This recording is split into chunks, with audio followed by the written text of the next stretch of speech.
We're back on the Sort of Sports Podcast, episode 120.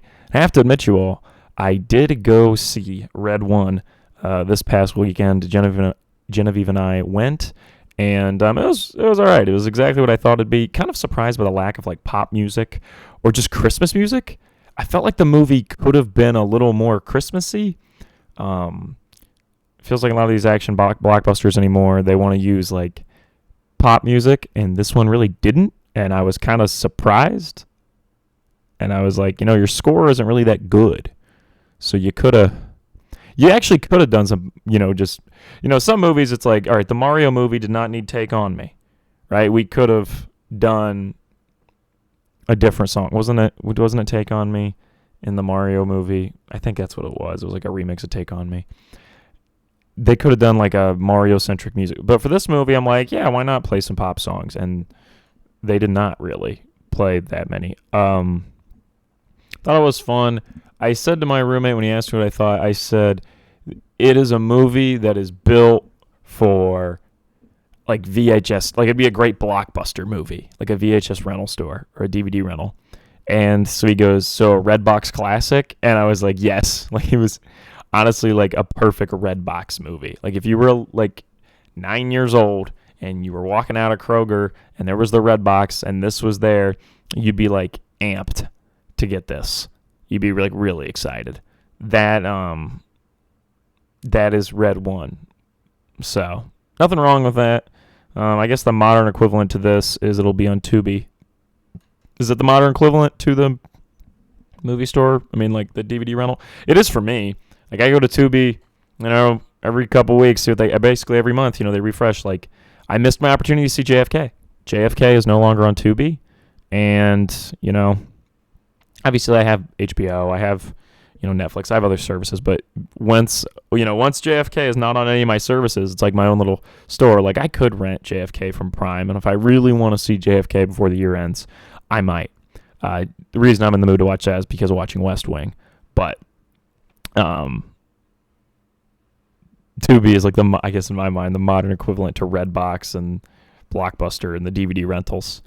So I'm going to watch The Hot Spot pretty soon with Don Johnson and Jennifer Connelly. It's going to be a wild ride. I think I'm going to watch Training Day this week. It's on Tubi now, so never seen it. I know it's like a Denzel classic. Have not seen it, so it'll be big. All right, let's get into the show. First of all, we got to talk about the Panthers game. We're starting to get into the point where my Panthers, I really enjoy watching. And I made the marquee matchup last week. A bit aggressive from me. Not going to lie, kind of aggressive work from me to do that. But that game did deliver. It was a really good game. And so I'm actually like, oh, okay, I was right. And I think the Panthers are really fun to watch right now. I think Bryce is coming into his own. Officially, our franchise guy came out that we are no longer looking to draft a quarterback, which is great. Very happy about that. But Ryan, that's what you wanted like 2 months ago. We can go back. Yes, my opinion changed. If you missed my whole piece about how that's okay, refer back to episode 119 because there's like a big rant about how opinions should be allowed to change. But now that the Panthers are fun to watch, we're starting to get to the point where I wasn't planning on doing like weekly Panther game notes, but at this point I kind of really enjoy doing it, like running down my thoughts on every Panthers game. So maybe I'll eventually get tired of this, but for the time being, I just have stuff to talk about every game. So we're going to run through my Panther game notes, and then we'll get into the rest of the show. So let's start off with the Panther game notes. We did lose. For those of you that did not realize, you didn't pay attention at all, we did lose. We kind of needed to win this game because if we won out the rest of the season, we were going to make the playoffs. We lost this game in overtime, 26-23. Really interesting things from the broadcast. So first of all, I was driving for the first quarter, and so I listened to it on the Panthers radio, which I'd never done before. And the Panthers have Jake Delhomme and Luke Kuechly as the two color guys with Schroff, who's the play-by-play, on the radio. That's an insane duo for color. Like, the second greatest quarterback in franchise history, who's, we went to a Super Bowl with, and then Luke Kuechly, who's the greatest defensive player in Panthers history.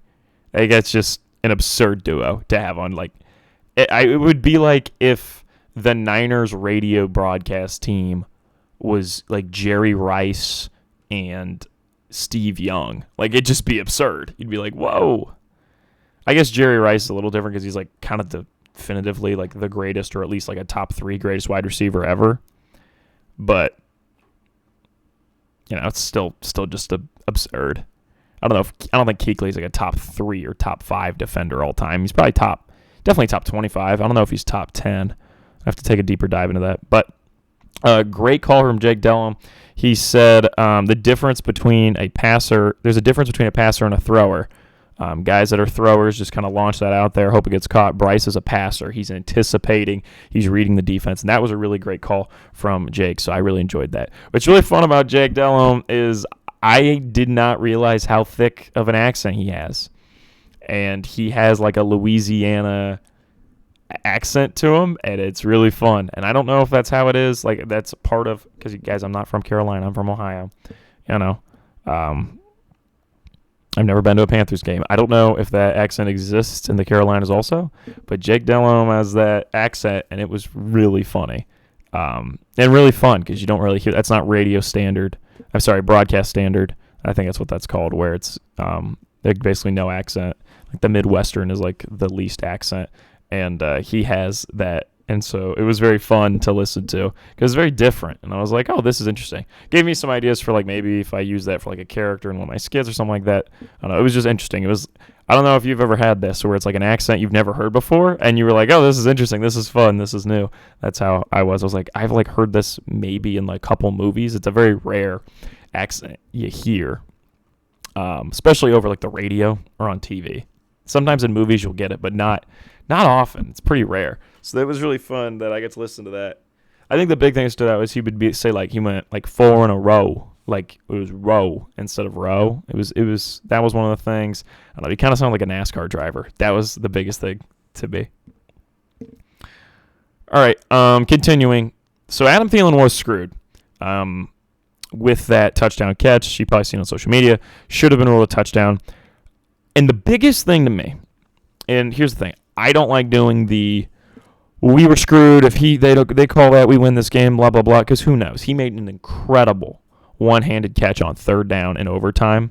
Just absolutely incredible. We desperately needed this 3rd down, and Adam Thielen made an incredible catch.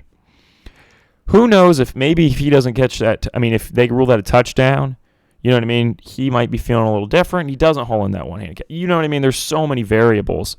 Like butterfly effect, I never like to be like, oh, well, if they rule this, we win. It's like, yeah, that was, it should have been a touchdown. It was the wrong call, but it is what it is, But the big thing that bothered me, and you guys know I'm pretty against the rules analysts. I've made a skit before making fun of Gene Steratore. I think it's a pointless position because refs are trained to back each other up. You never want to have a divided household as a referee unit. And so having someone who's a former ref there to criticize or agree with the current refs, they're 99.9% of the time going to agree. And this is the perfect example. So it's on Fox. Let me pull up what the guy's name is. It's not Gene. Gene's CBS. It's Mike Pereira. Okay? So it's Mike Pereira's the rules analyst. So they go to him. Well, they like show his name in the corner, and then like he doesn't get a chance to talk because the announcer's still talking, right? And the guy who's doing color for the game says, I just heard from Mike Pereira, a rules analyst. He said that's definitely a catch. That's a touchdown. Okay. We go to commercial. We come back. They review it. The referees on the field say there's not enough to overturn it. So then they bring in Mike Pereira himself, like on video, and he goes, oh, I thought it was a catch, but there's just not enough to review it. It's the right call. You clearly don't have enough to overturn it. What? You just said it was a catch. And it wasn't like we saw a new angle, because their argument wasn't we saw a new angle, it showed it wasn't a catch. Their argument is there isn't enough evidence to prove it is a catch. That's their argument. So if there wasn't enough evidence to prove it was a catch, why did you just tell me that it was a catch? Because it's not like you're saying, I thought it was a catch, and then I saw this angle. It's clearly not. You're saying, I don't see enough evidence to prove it's a catch. Then why did you just say there was a catch? Moral of the story is, the rules analyst thing is the stupidest thing on the planet. Because they don't actually have any power. If Gene Steratore disagreed with the refs every time, it wouldn't matter. It wouldn't matter. And he's probably not going to disagree. Because why? It doesn't matter what he really says. I think the theory is like, oh, well, it makes it seem like the broadcast team, they have somebody who like knows the game well and knows how this should be called, blah, blah, blah. Okay, I guess. When was the last time they brought in Gene or Dean or Mike Pereira and you were like, oh, I'm really glad they brought him in? Never. The answer is never. I'm 100% sure of it. It is a stupid position, and it is incredibly pointless. And I will continue to make fun of Gene Steratore and the dumb position he has provided, because it's genuinely just comical at this point. Like, it doesn't make any sense why it even exists, but whatever.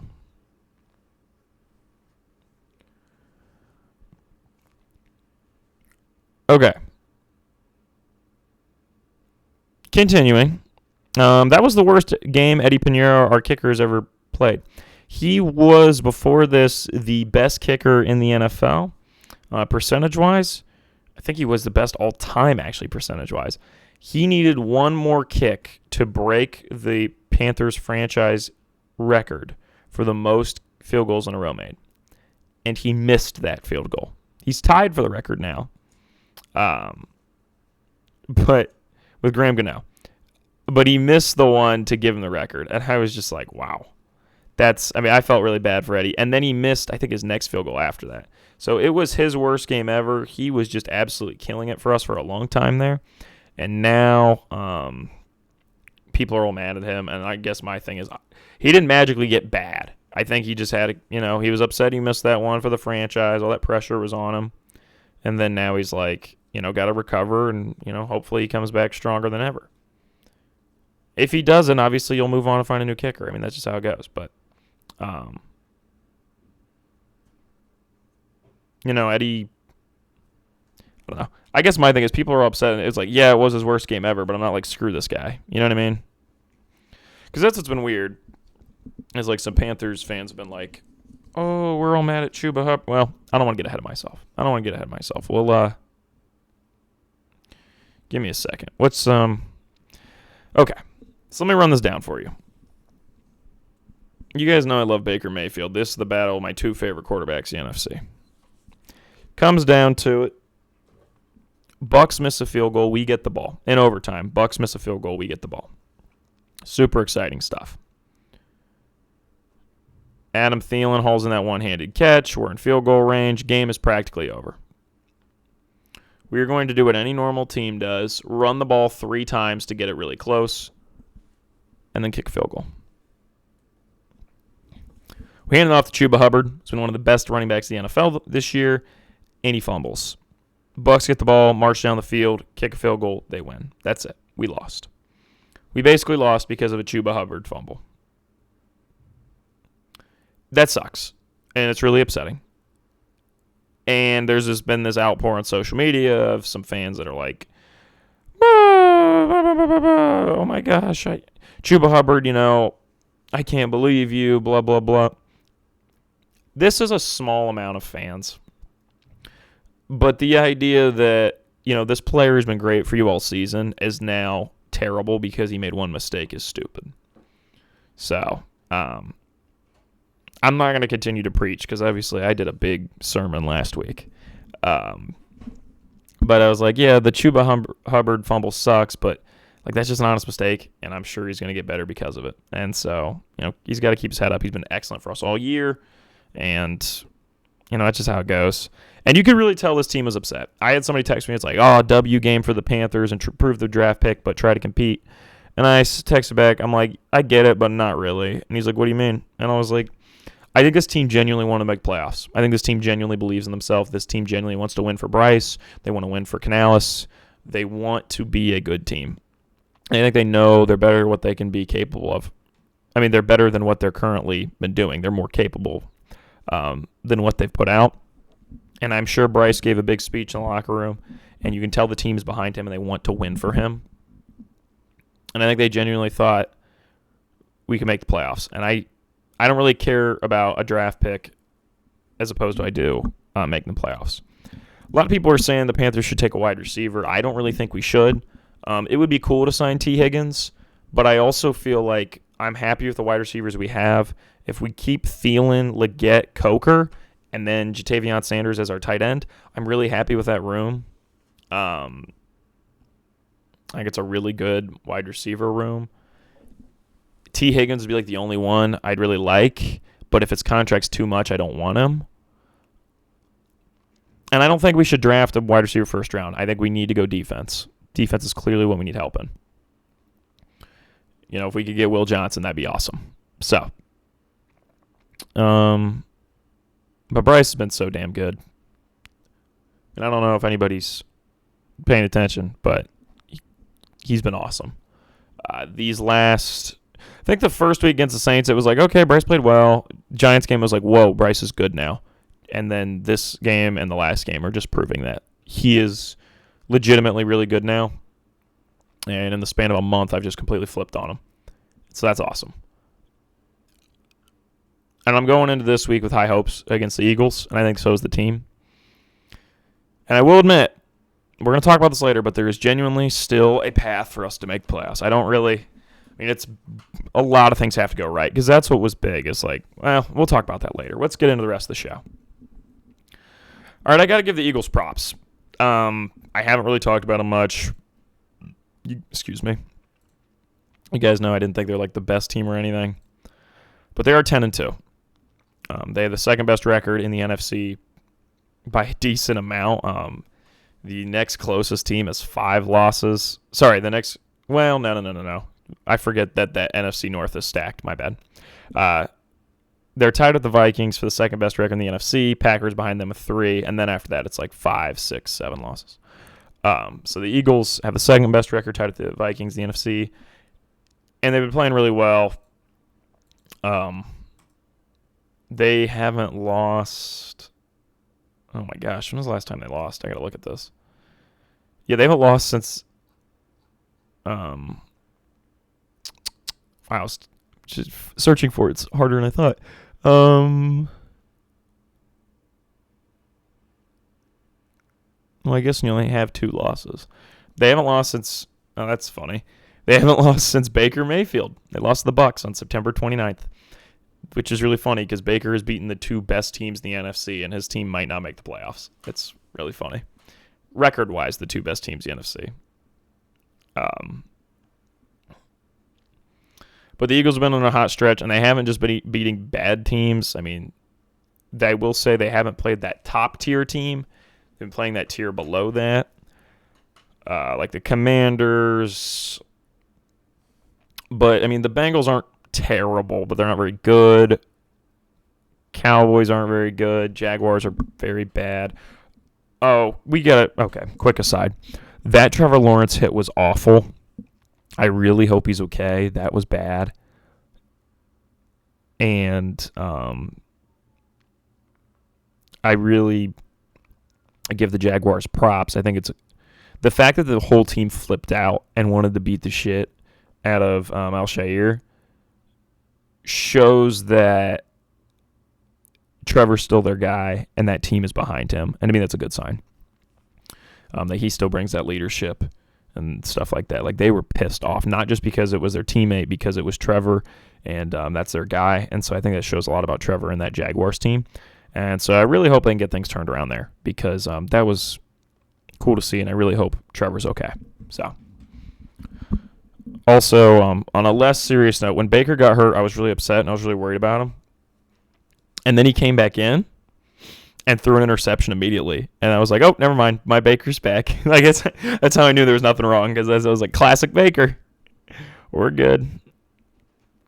So they beat the Commanders, was like kind of the best team they beat, but then they beat an upper echelon level team when they beat the Ravens this week. So I have to start giving them their props. The the rest of their schedule looks like Panthers, Steelers, Commies, Cowboys, Giants. So it's like a guaranteed 2 wins. I think most people would guarantee them win over Panthers. The only reason I believe is because I think this Panthers team's good. But this Eagles team's probably going to make the playoffs. They're probably going to win the NFC East. And, yeah, I think they're kind of guaranteed. Commies have like 5 losses. So, yeah, they're basically guaranteed to win their division. Do I see them as an NFC championship like contender, like being the winner of the NFC? Not really. I kind of think the Lions have the Super Bowl locked up. And we'll talk about this more later. And I don't really care if that Bears game was close. It was funny that we all got to witness Matt Eberflus get fired in real time. Because everybody was like, wow. I mean, we knew he wasn't going to keep his job by the end of the year. But after that happened, I think everybody on the planet was like, yeah, they're they're done. Like, they're not keeping him even till the end of the year now. That was stupid. And it was stupid.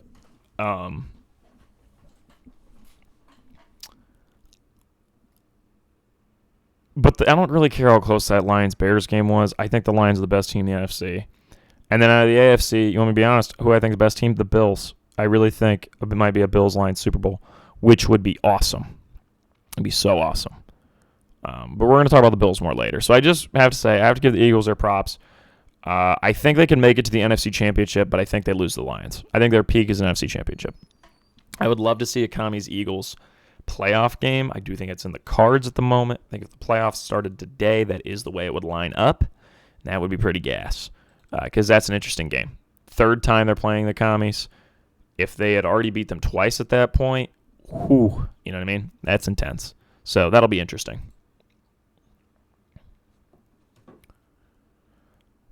It is really weird. So, my buddy sent me an RG3 highlight tape the other day, and it is just so weird how similar him and Jaden Daniels are. Both Heisman winners, both number 2 overall picks to Washington. They do have relatively similar play styles. It's not 1-to-1, but it is. I really hope Jaden Daniels doesn't get hurt, and I'm not just saying that because I'm making comparisons to RG3. I'm just kind of saying that because, you know, he does dance around a lot, and he does take some big hits, and I really want to see him continue to succeed for the Commies. I think it's fun. I also want to state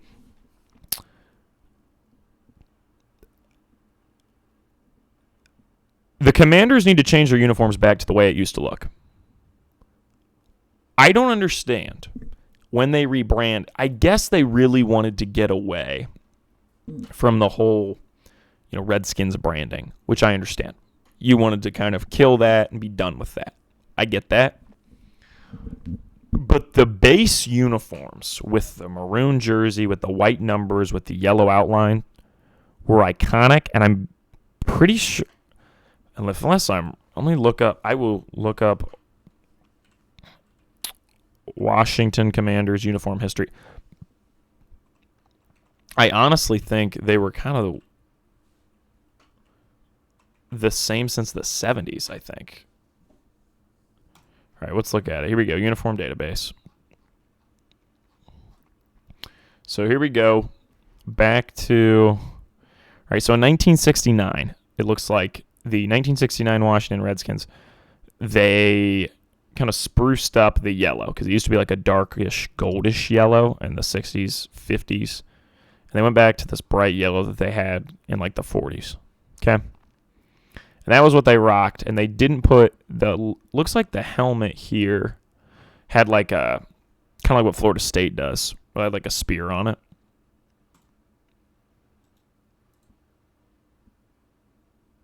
Oh, that's really weird.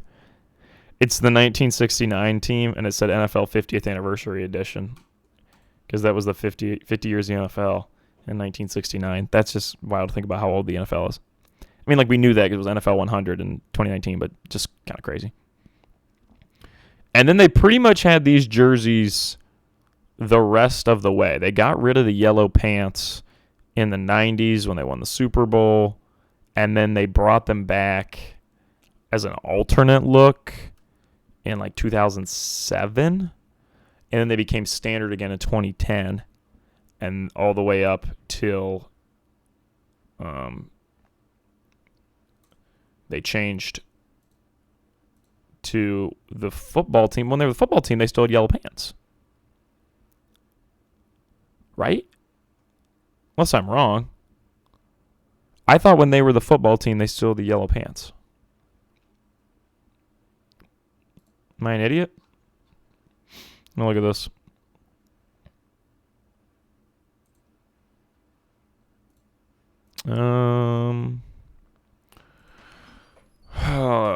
Look up WFT uniforms.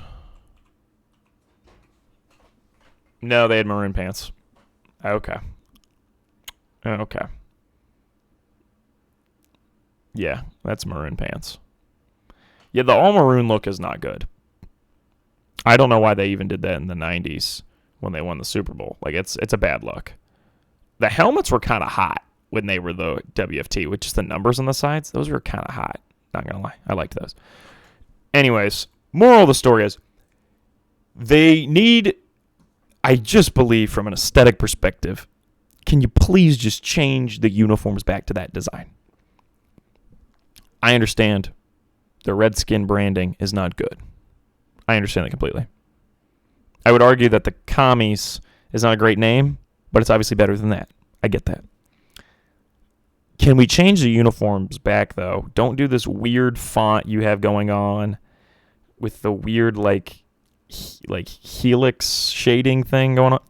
Change them back to those uniforms. Watching that RG3 highlight tape took me back to how hot those uniforms used to be. They genuinely had a top 5 uniform set when it was the maroon jersey with the white numbers with the yellow pants. Elite, and then the away jerseys were the white jerseys with the maroon pants. They're beautiful. Bring those back. That uniform design, I don't know if it's legitimate.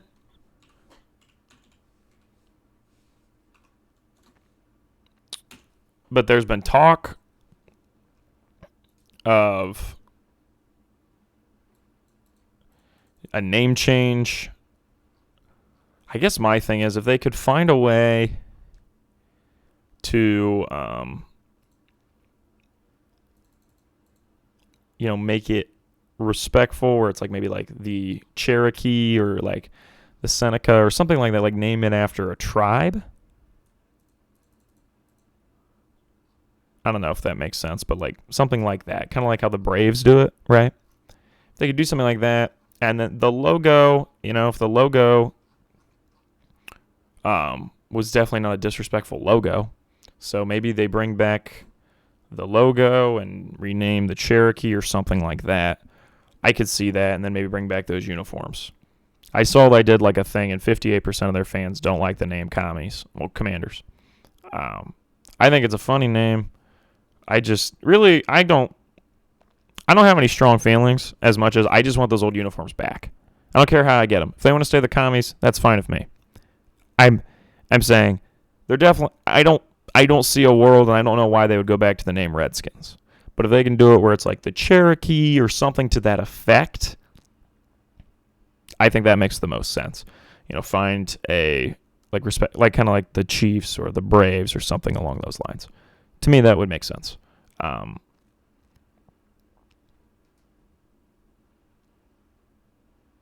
right. Let's talk about Monday Night Football. So Jameis broke the Browns' record for passing yards on a 4-touchdown, 3-interception game. Just the most Jameis Winston game. I figured this game would have some juice just because it's Bo Nix versus Jameis Winston, and it did deliver. It was a fun game. So that was fun. And all the clips of Jameis Winston doing goofy stuff is blowing up on social media. Him like dancing and stuff, and like the little videos where you're supposed to look cool and him acting goofy. He's been really fun for the Browns, and I hope they keep him for next year. He's been really a lot of fun. Steelers played a very non-Steelers game this week as they won 44-38 in like an offensive shootout game. And the fact that the Steelers team showed me they can do shootouts proves to me that this is, I think, the best Steelers team since 2018. I really think it's a quality team. I honestly think if you said Super Bowl contenders right now, who I think could win the Super Bowl, I'm going Lions, Bills, Chiefs, Steelers. I feel like I have to put the Texans and Ravens in there. Lions, Bills, Chiefs, Steelers. I feel like 5 teams feels more right. We'll just go with Ravens. I don't really see it with the Texans this year. I really don't. I know I took them to win at the beginning of the year, but I just don't really see it at the moment. I mean, do you? Like, realistically, be honest with yourself. Do you? I don't. I just don't. So. All right. Speaking of the commies, they're rolling. They got a big win last week. They just absolutely trounced the Titans. And it's going to be interesting when it comes to playoff times. I don't know if they can win a playoff game or not. It's going to be very intriguing who their matchup is. Because if they can play the winner of the NFC South or NFC West, if they can get within the top 2 seeds, there's 100% a way they can win a playoff game. But the problem is they're probably going to be the 7th seed because the Packers are 9-3, the Vikings are 10-2, and the Commies are 8-5. So they're a decent amount of games behind. Rookie of the Year is an interesting conversation because it's essentially Bo Nix versus Jaden Daniels, even though Drake May has been awesome. Doesn't have enough wins. I mean, those 2 guys are probably going to be in the playoffs. They're going to win. I honestly think it might go to Nixie, which is crazy because I think Jaden Daniels has been better. But this Broncos team is better than this Commanders team. So it'll be interesting on the way they vote it. I don't know statistically who has better numbers. I'm assuming it's Jaden. Yes, we can pull it up, right? I got a computer right in front of me. Let's do Jaden Daniels' stats. And then let's look at Bo Nix's stats. Here we go. On the year, Bo Nix has 2,800 yards, 17 touchdowns, 8 interceptions.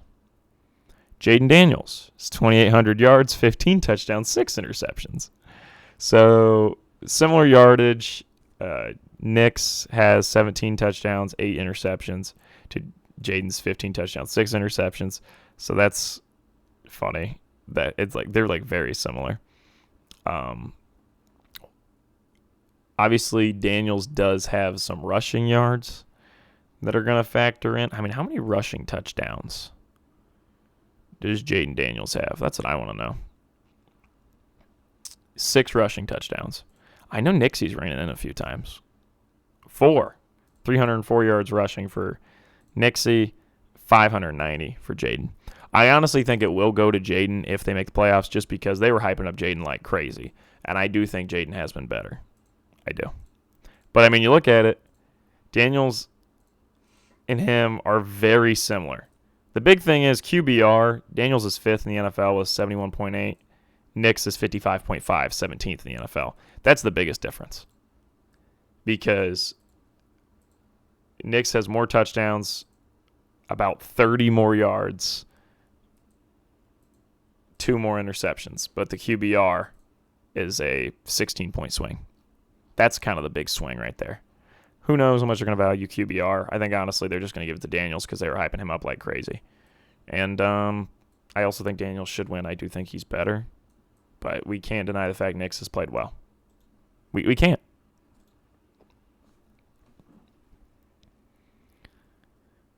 When it comes to MVP, though, I'm going to title the podcast this episode this. You know how I feel. It's Josh Allen. He absolutely smacked the Niners. And it was a great showing for him in the snow. And I'm also thinking, like, as far as, like, quarterbacks I would want to play in the snow with, he's easily the top pick. Like, I'm not really worried about him getting hurt because he's just a tank. Like, if he wants to run it, I have no concern. Not worried about him slipping and sliding. Like, easily my top pick. He's just a tough guy. He's such an old school, like, rough and tumble quarterback. I think that's why so many people love him. And this year in the NFL, I think he's been the best quarterback. We're getting in a weird spot with Mahomes, where it's like, you know, I have to say Mahomes is the best in the NFL because we all know he is. But when was the last time he had like a, yeah, I'm Patrick Mahomes, watch me do crazy stuff game? Was it Super Bowl 58? To me, that was the last time we saw Mahomes be like, and we were like, oh yeah, Mahomes is really good. Like ever since then, it's like there's glimpses.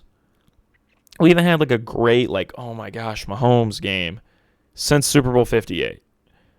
Maybe part of that's the defense they're starting to figure out. I don't know. I think it's just been his worst year he's ever played.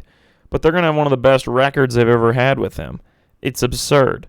Josh Allen has been the best quarterback in the NFL this year. If you just started watching the NFL this year, you'd say the best quarterbacks were Josh Allen, Lamar Jackson. That's what they'd say your top two was. Then you'd probably put, like Mahomes and Herbert there? If you just never watched. Maybe Joe Burrow tickled your fancy even though that team's not any good.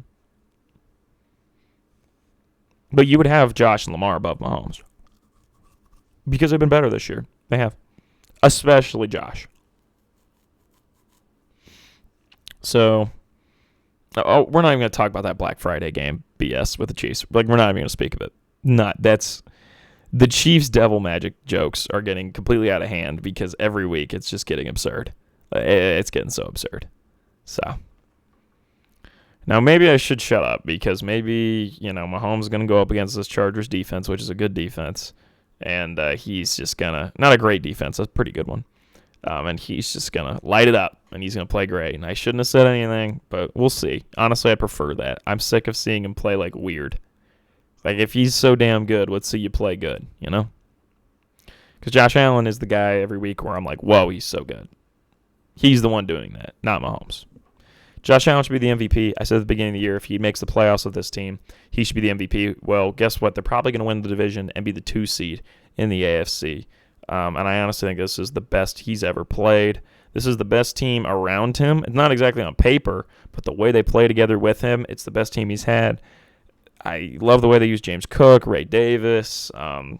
Getting Amari Cooper just helped this wide receiver room for them. It's a really fun team. I think it's really impressive what McDermott's done with this roster, but I think the biggest piece is Josh Allen. You want to talk about MVP, you take Josh Allen off this roster, this team doesn't even come close to the playoffs. It's probably like a 5-6 win team. With him, I'm thinking they might win the Super Bowl. That's the Josh Allen difference. He should be the MVP. They're going to say, Saquon, it's Josh Allen. And I hate it being, I don't want it to be a quarterback-only award. But Josh Allen deserves it more than Saquon. He does. He's played the best. And his value, you want to talk about value, he's more valuable to the Bills than Saquon is the Eagles. I mean, Bill Simmons pointed that out in his pod. He's like, if you take Saquon off the Eagles, still probably a playoff team. If you take Josh Allen off the Bills, they're not good. And I don't think that's the way we should measure every time there's two guys against each other, but that is a factor, right? And I do think what Josh Allen has been doing for the quarterback position is more impressive than what Saquon's doing at the running back position. Now, if Saquon breaks some records, well, then yeah. Like, if Saquon breaks, a season touchdown or rushing record, I get it. If he has, an historically great running back season, which there are some metrics that show he might be on pace for that. But I honestly think Josh is having an MVP year. And if you just want me to pull up the Josh Allen numbers because you're sitting here wondering. Oh, also congrats to him for getting engaged. Dude just had an elite week. He became the front runner for MVP, definitively, and got engaged to Haley Steinfeld. So, crazy week for Josh Allen.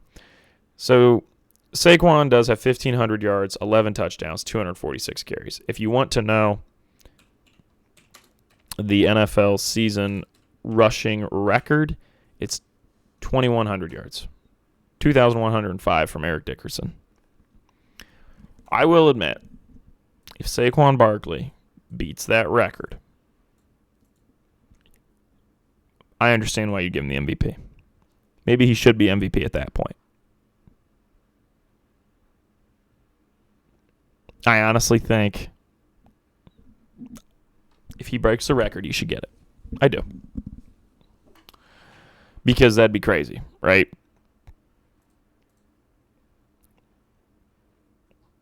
Let's look at where's his game by game? Because I don't really watch much Eagles. You guys know this. What's his game by game? What was the game? Oh, it's just basically been 100 yards most games. That's what it is. So it's just adding up. I mean, there's a couple he doesn't have 100, but for the most part. Okay, that's crazy. Now, 1,500 is a lot. I mean, breaking 2,000 is nuts. But Derrick Henry broke 2,000, and he didn't get MVP. They gave it to Aaron Rodgers. So Josh right now has 2,691 yards, 20 touchdowns, 5 interceptions, and the second best QBR in the league at 74.5. Now, if you want me to give you who has the best QBR right now, you're going to be surprised. It's Kyler Murray at 75.1. That's weird, but that's true. It's really weird. It's very weird. If you want to go by QBR, top 5 quarterbacks are Kyler Murray, Josh Allen, Joe Burrow, Lamar Jackson, Jaden Daniels. And then Derek Carr at 6. So this is why I'm not the biggest QBR guy. Brock Purdy, 7. Jalen Hurts, 8. Mahomes, 9. Matthew Stafford, 10. Yeah.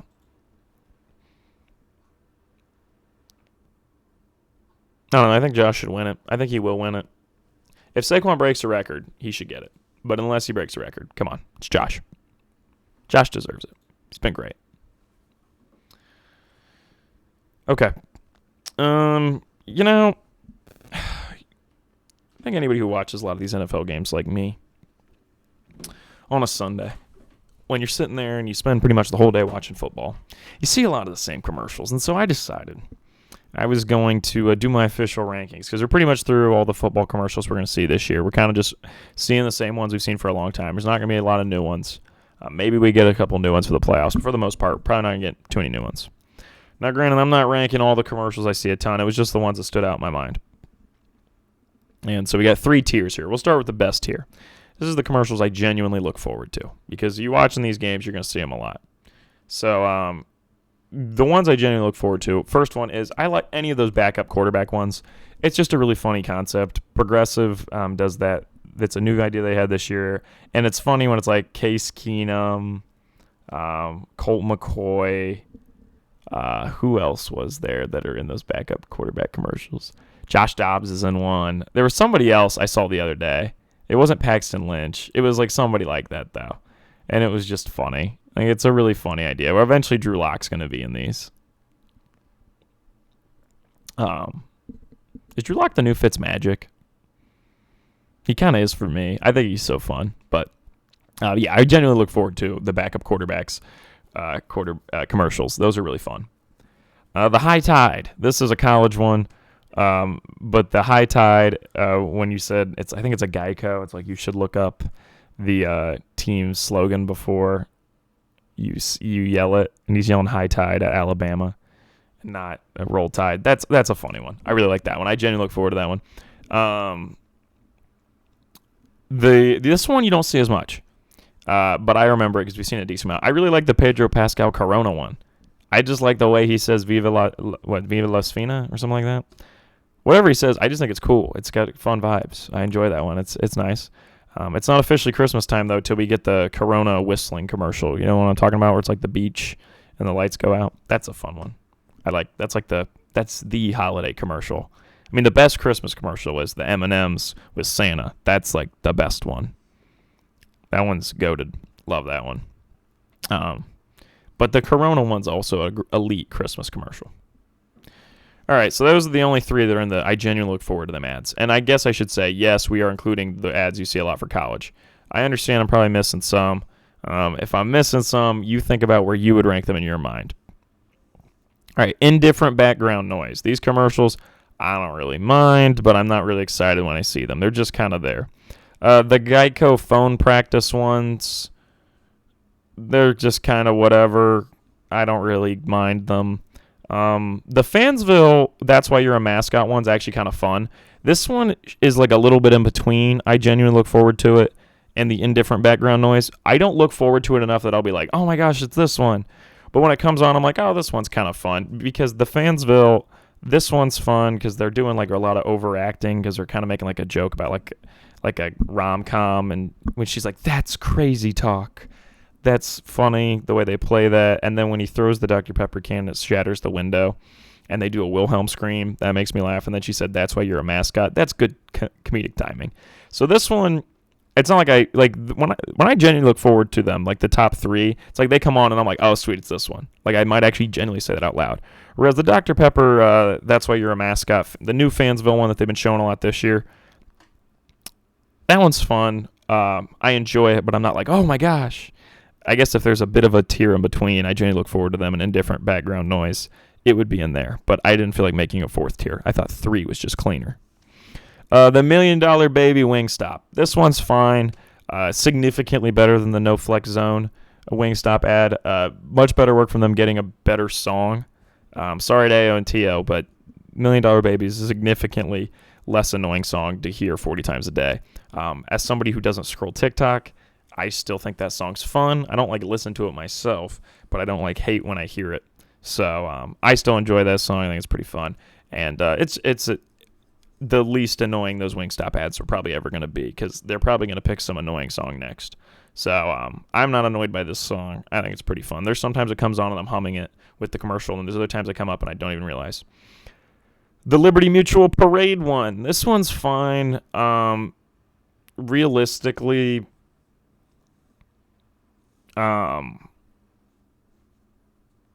the only thing that stands out about this one is when it goes customized and then the balloon pops and it goes sing. Like, that's the part that sticks out, because you just hear that in your ears like, oh, that's weird, because it's being the balloon popped. It's fine. It's not really that funny, but it's not like terrible. I'm glad Liberty Mutual switched to those Limu, Emo, and Doug, because it's a fun, you get some fun ones out of that. This one's not that great. They peaked with the people standing by the Statue of Liberty with the Liberty Bibberty, and they knew they could never top that, so they had to go a completely different direction, because the Liberty Bibberty one was so funny. Nothing will ever beat.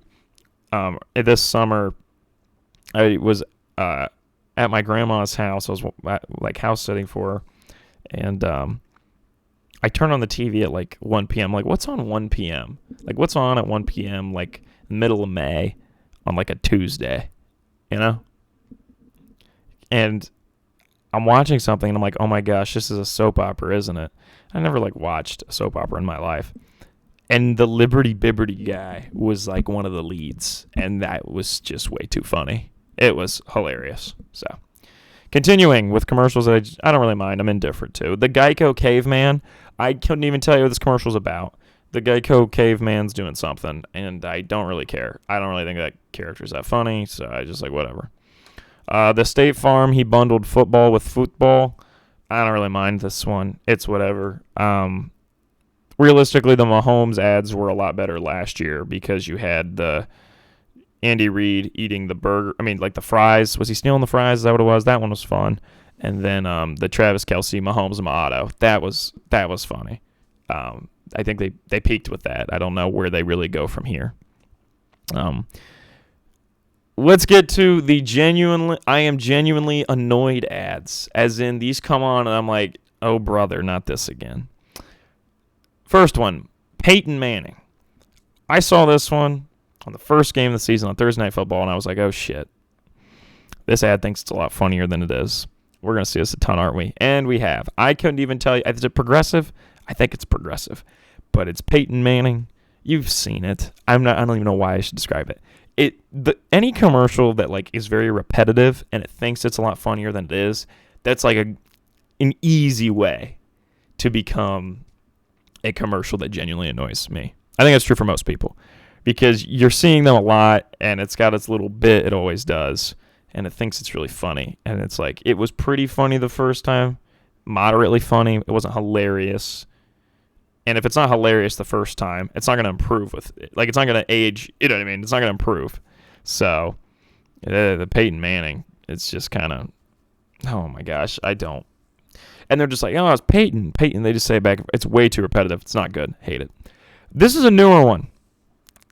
I don't know if anybody else has been getting these. These might be local channels doing this. There's this ad for this, like, eczema medication. But the ad starts, and it's like, oh my gosh, it's the medical commercial?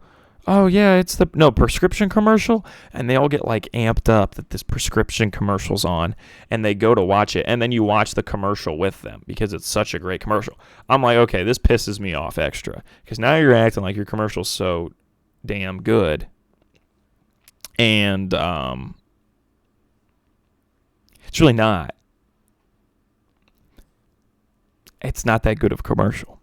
So it's a very, Very annoying to me. I don't even know what the commercial's about because it just pisses me off that they hype up their own commercial within the commercial. And that commercial itself isn't even good. So that one's the worst.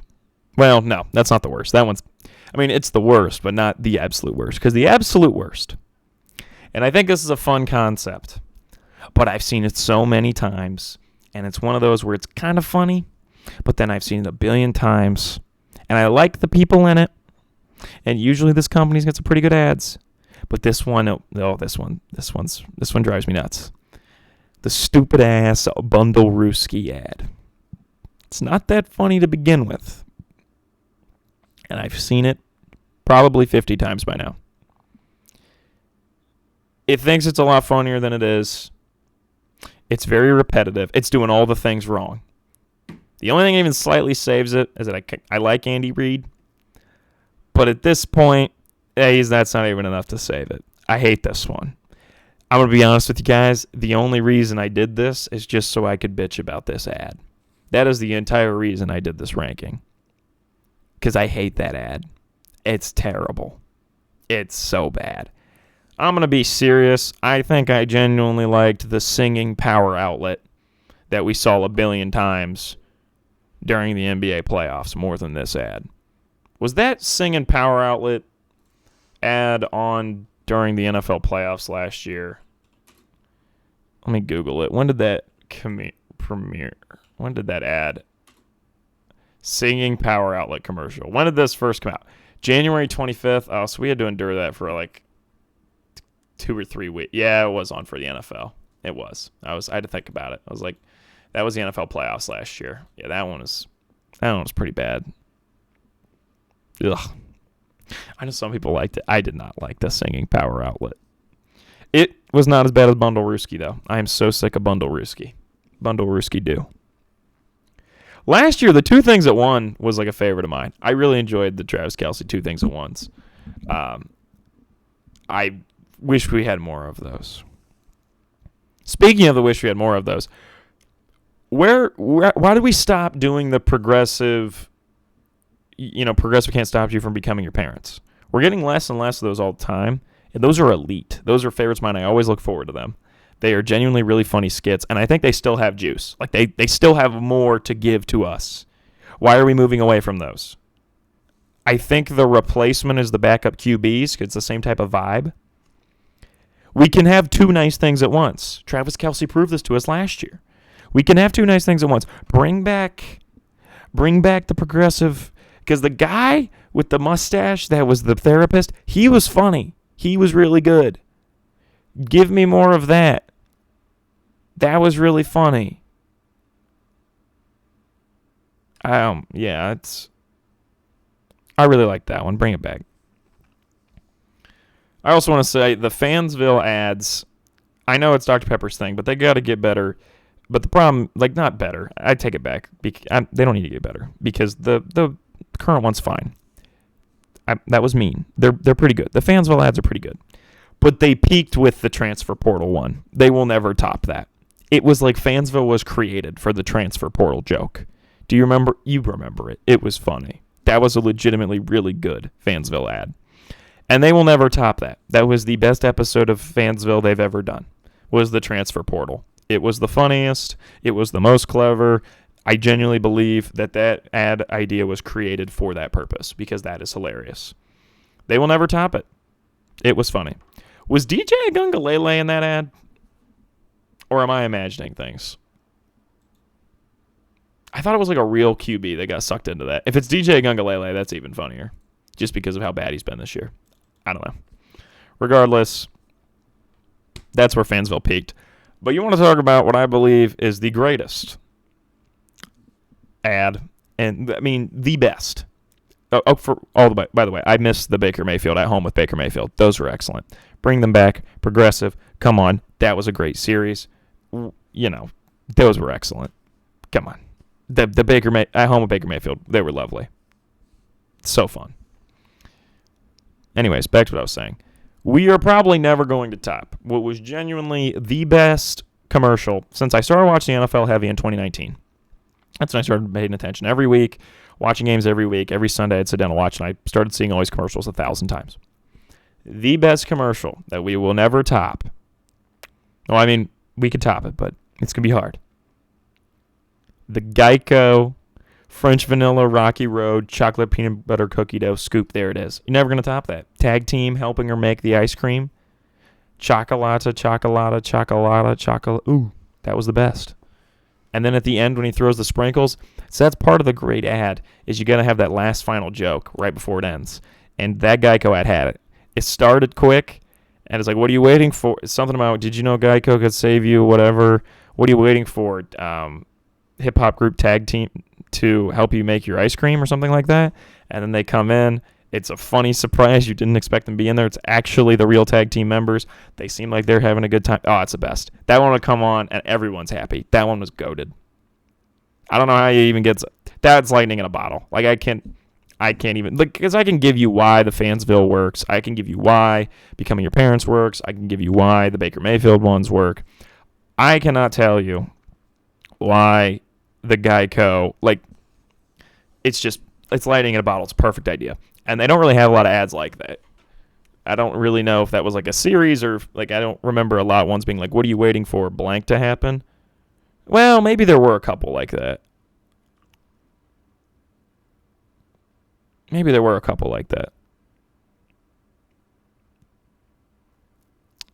feel like there was another one, but the best one is that one. That's like the GOAT football commercial of the last couple years in my mind, is the Scoop, there it is. Scoop, there it is was elite. That's so funny. I'm just reminiscing. Oh, I should also say, I forgot to put them on there. It just hit me, another one. As far as ones I genuinely look forward to, I actually like the Uber Eats Matthew McConaughey ones, where he's like a conspiracy theorist that football's trying to get you to eat. That's just a funny idea, and it's also, I love Matthew McConaughey, so I enjoy it. So those are fun. I look forward to those Uber Eats ones too. Way better than the stupid-ass Uber Eats thing they used to do that was like was that Grubhub? It was Grubhub. It wasn't Uber Eats. It was Grubhub that had that. I don't even want to bring it up. Like the and like the little like dancing animated characters. Oh, it was so terrible. I hated that ad. Gosh, that was bad. Okay, let's look at the playoff picture. So the AFC is kind of locked up, which is interesting.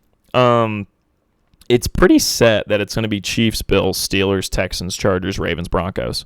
Because the Broncos are 8-5 and the Colts are 6-7. 2-game difference there. And if you look at on the NFL's website where they have the next gen stats, it says the Colts have a 27% chance of making it, whereas the Broncos have a 76%. So it's kind of set. And this Broncos defense is good. I think Sean Payton might have to win Coach of the Year. But I don't know if that's true, because the Broncos won a decent amount of games last year. So it's like arguing that they need to be, they weren't really awful last year. I don't know who Coach of the Year is. To me, I would honestly name Tomlin it if the Steelers get to 13, 14 wins.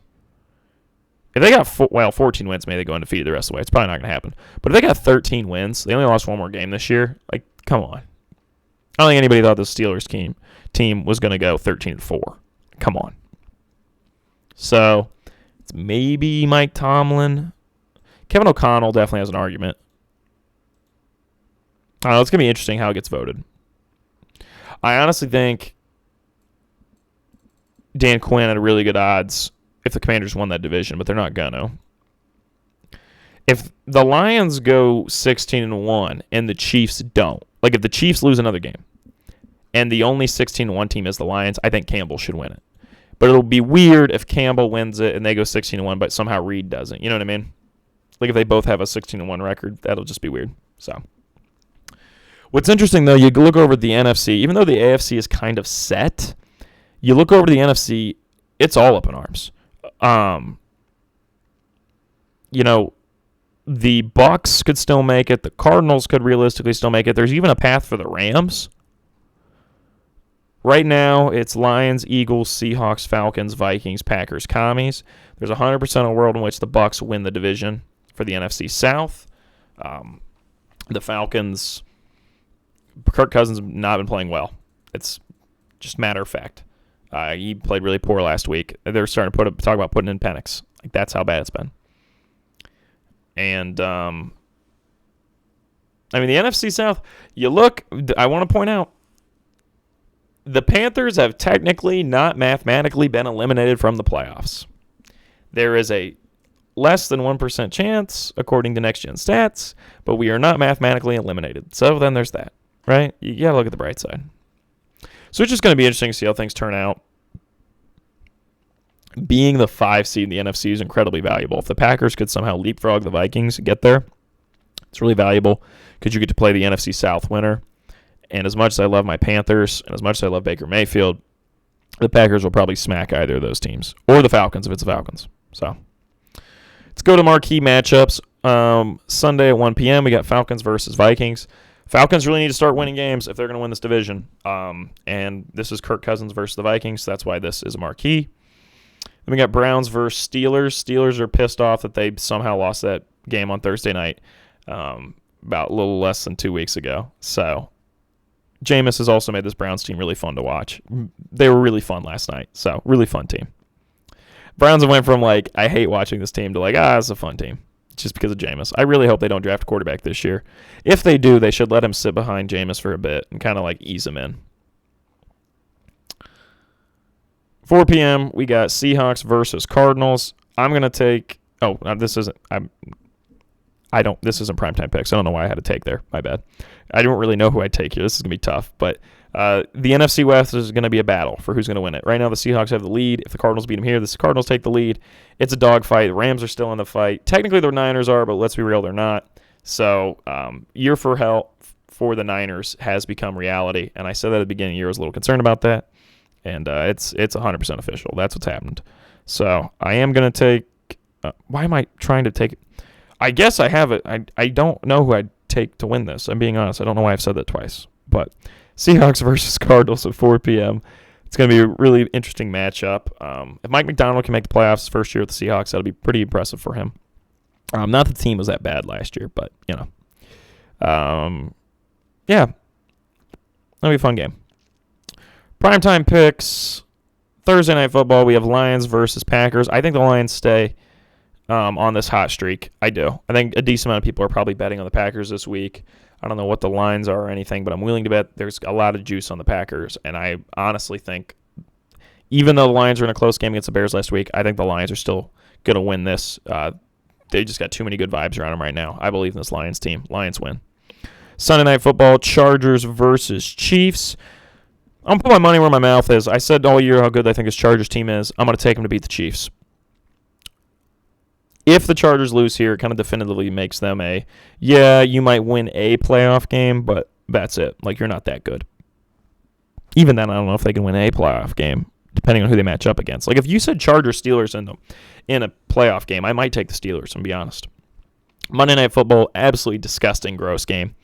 Two teams that, remember when I said how I don't like the way the Bengals are built? They're built like the Cowboys. Well, guess who they're playing on Monday Night Football? The Cowboys. Don't like the way either of these teams are built. Bengals have maybe the worst defense in the NFL. The only reason this wasn't flexed out of here is because the NFL already did too much work on the Simpsons broadcast of this game. So, there you go. That's where we're at, baby. Make sure you just stream the Simpsons broadcast of the game on Disney+. I don't have anything against the Simpsons. I actually like the Simpsons. Simpsons is a fun show, but it's just like, come on. Do those actually, like, I don't know. I'm actually not against the Slime Time stuff. I'm not against the Simpsons broadcast. I'm not against the Toy Story broadcast. I just wonder, do they legitimately make a difference? Like, do they legitimately, like, is there going to be a kid out there in 10 years who's like, I remember when I was younger watching the NFL broadcast, the Simpsons NFL broadcast of, Bengals Cowboys made me a lifelong Bengals fan. Like, does that really happen? I hope so, because I think it's what the NFL's hoping. But, I don't know. We'll see. We'll know in due time. So, I'm taking the Bengals to win for what it's worth. I feel like they can get a win here. If not, like, oh my gosh, right? Like, oh my gosh. So, all right, that is it from me. Nothing for ramblings, reels, and writings. I think I'm just going to save my Gladiator 2 thoughts for the sort of sporties. I believe that's it from me. Next movie I'll be seeing in theater is probably a new Lord of the Rings movie, so it'll be cool. I actually think Landman looks kind of gas, the new Taylor Sheridan show. But I don't have Paramount Plus, and I don't plan on getting it just for that. So just wanted to toss that out there. I think that's it from me. Trying to think, do I have anything else? Yeah, West Wing's still gas. If you have any interest, you should watch it. It's absolutely awesome. But okay, that's it. I appreciate it. I'll see you all next week. Thank you. Enjoy the cold weather if you're getting it. It's really funny that like on the Panthers radio broadcast, they're like, "Oh, it's really chilly here in Carolina. You're seeing winter caps on the sidelines. And it's like 54." Every winter it gets colder. I'm like, maybe I just need to find a way to move out to the Carolinas because if cold is like 54, I mean, we're so back. So back. All right, that's it. See ya.